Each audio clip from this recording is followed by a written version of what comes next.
এক ফোনে গায়েব ৪ লাখ, সাইবার প্রতারণার নোয়া ফাঁদে কেন্দ্রীয় সরকারের প্রাক্তন কর্মী।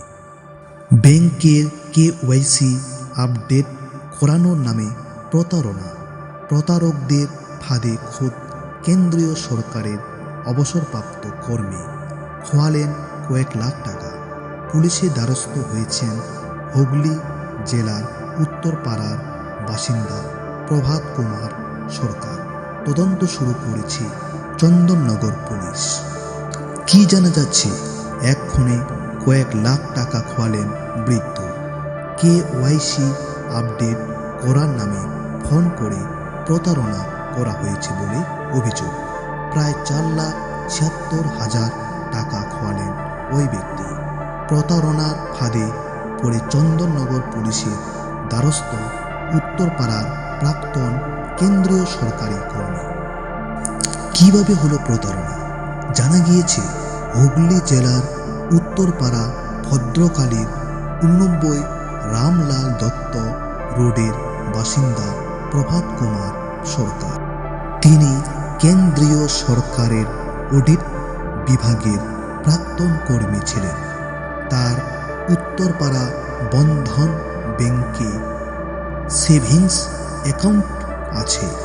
সেই ব্যাংকের কর্মী পরিচয় দিয়ে গতকাল একজন ফোন করে বলা হয় KYC আপডেট করতে হবে, একটা OTP গিয়েছে সেটা বলতে।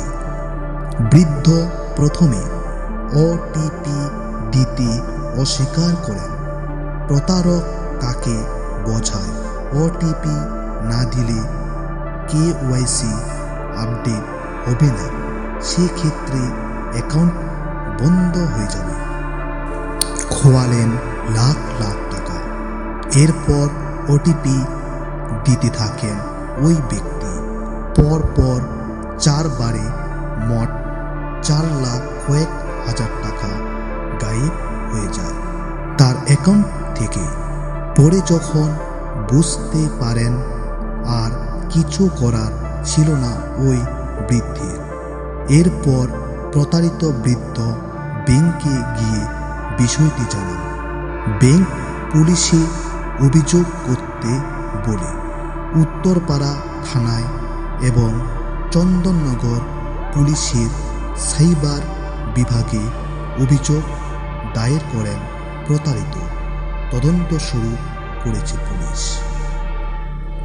কি জানালেন সেই ব্যক্তি?